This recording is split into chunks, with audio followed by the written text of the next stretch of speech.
বৃদ্ধ এক সাপুড়ের কাছ থেকে মাঝারি মাপের একটি অজগর সাপ উদ্ধার করলেন বন দপ্তরের কর্মী আধিকারিকরা। রবিবার আসানসোলের কুমারপুর তিলাবাঁধ এলাকায় ওই অজগর সাপটি নিয়ে খেলা দেখাচ্ছিলেন অশোক দাস নামে উড়িষ্যার ভুবনেশ্বরের বাসিন্দা অশোক দাস নামে ওই বৃদ্ধ। খবর পেয়ে বন দপ্তরের আধিকারিকরা এসে বৃদ্ধের কাছ থেকে সাপটি উদ্ধার করে নিয়ে যান। বন দপ্তরের আধিকারিক রজত চট্টোপাধ্যায় বলেন, সাপই হোক বা অন্য কোনো বন্য প্রাণী, সেগুলিকে বন্দি অবস্থায় রেখে খেলা দেখানো সম্পূর্ণ বেআইনি। উদ্ধার হওয়া সাপটিকে অনুকূল পরিবেশে ছেড়ে দেওয়া হবে বলে জানান তিনি। এদিকে রোজগারের একমাত্র অবলম্বন ওই সাপটি হাতছাড়া হয়ে যাওয়ায় চরম সমস্যায় পড়েছেন ভিন রাজ্য থেকে আসা ওই বৃদ্ধ। ঘুরে টুরে মাগনা করে চাল পয়সা বাড়ি ভুবনেশ্বর। আপনি সিমলাপালে এলেন কি? সিমলাপাড়ের দিকে আসছি আমি। আচ্ছা, সিমলাপাল তো বাঁকুড়া। হ্যাঁ, ওইদিকে শুধু ঘুরে, ওইদিকে পাহাড় আছে, ও পাহাড়ের ভিতরে ধরে পাহাড়ে পাড়ে ঘুরে বেড়ায়। হ্যাঁ, এই সাপ ধরি সংসার চলে। কি করবো বাবা, আর কোনো আইন নেই? আইন কিছু নেই। কত টাকা ইনকাম হয়? কত বাবা, এই 50-60 টাকা, 80 টাকা, 100 টাকা। আর চালটাই বাড়ি নিয়ে যায় বস্তা করে। লোকাল গাড়িতে যায়, কিছু না কিছু দেয়। হ্যাঁ, লোকাল বাড়িতে যায়। আর কোনো কাজ নেই? নাই বাবা। ছেলেপিলে সংসার? ছেলেপিলে 4টে মেয়ে, বিয়ে হয়নি। কোথা থেকে আসছেন? অজগর সাপের কাছে। তো কত বড় হচ্ছে এটা? এটা আমার কাছে 15 কিলো মতন হবে। 20 হবে এর মধ্যে? 20 নাই না। তাও কোন কোন জায়গা আপনি এই সাপ নিয়ে পরে ঘুরে বেড়ান? হ্যাঁ কাকু, কোন কোন জায়গায় এই সাপ পাড়ায় পাড়ায় ঘুরে? তো এই সাপ কি আপনার এই থলির মধ্যেই থাকে? না, ঝাঁপির মধ্যে রাখে।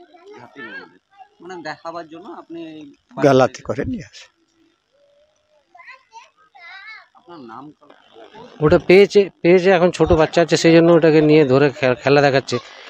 এটা বড় হয়ে গেলে দেখানো যাবে না, না এর থেকে অনেক বড় হয়। ম্যাক্সিমাম টাইমে আমরা দেখেছি অন্য এরকম বিষাক্ত সাপ। হ্যাঁ, ওই সাপগুলো থাকে, কিন্তু এখন ওটা নেই, এটাই আছে ওনার কাছে। না, দেখানো তো উচিত না, এগুলো তো মানে ধরে নিয়ে চলে যায় সরকারের লোক। পেয়েছিলাম এখানকার লোকাল পাবলিক প্লাস ওরা কিছু মানুষ আমাদের খবর দিয়েছিল। আমরা অফিস থেকে ডিরেক্টলি আসি, এখানে বড়বাবুর ইনফরমেশনে এসেছি। আমরা এই অজগর সাপটিকে উদ্ধার করেছি, ওদের পাবলিকের হাত থেকেই নিয়েছি আমরা। এখন আপাতত এটা আমরা অফিসে গিয়ে সুরক্ষিত জায়গায় ওকে আমরা রিলিজ করে দেবো। এইভাবে কি সাপ নিয়ে ঘোরা যায়? বা এইভাবে তো সাপ নিয়ে ঘোরার কোনো এটা আইন বিরোধী কাজ। যারা করে থাকেন এইগুলো যেন পরবর্তীকালে যারা এখনও করছেন তারা যেন না করে, এটা আমাদেরও অনুরোধ ফরেস্ট ডিপার্টমেন্টের তরফ থেকে। ধন্যবাদ।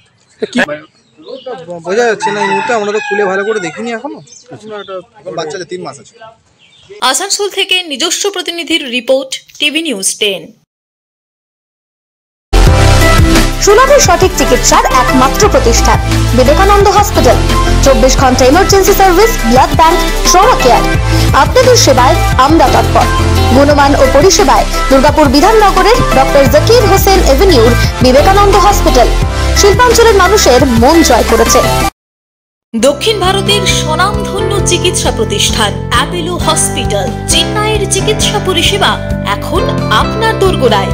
আমাদের এখানে রয়েছে অত্যাধুনিক দন্ত চিকিৎসা, টেলিমেডিসিনের ব্যবস্থা, লো রেডিয়েশন সিটি স্ক্যান, অত্যাধুনিক প্যাথোলজি ল্যাব, এন্ডোস্কোপি, ইউএসজি, সব রকমের ভ্যাকসিনেশন ও কার্ডিয়াক কেয়ার ফ্যাসিলিটি। শিল্পাঞ্চল দুর্গাপুরের অ্যাপোলো ক্লিনিকে চেন্নাইয়ের সমস্ত সফল ডাক্তারের পরামর্শ আপনি এখানে বসেই পেয়ে যাবেন। ডাক্তারের সঙ্গে আলোচনা থেকে শুরু করে ট্রিটমেন্ট সবই এখন অ্যাপোলো ক্লিনিক দুর্গাপুরে।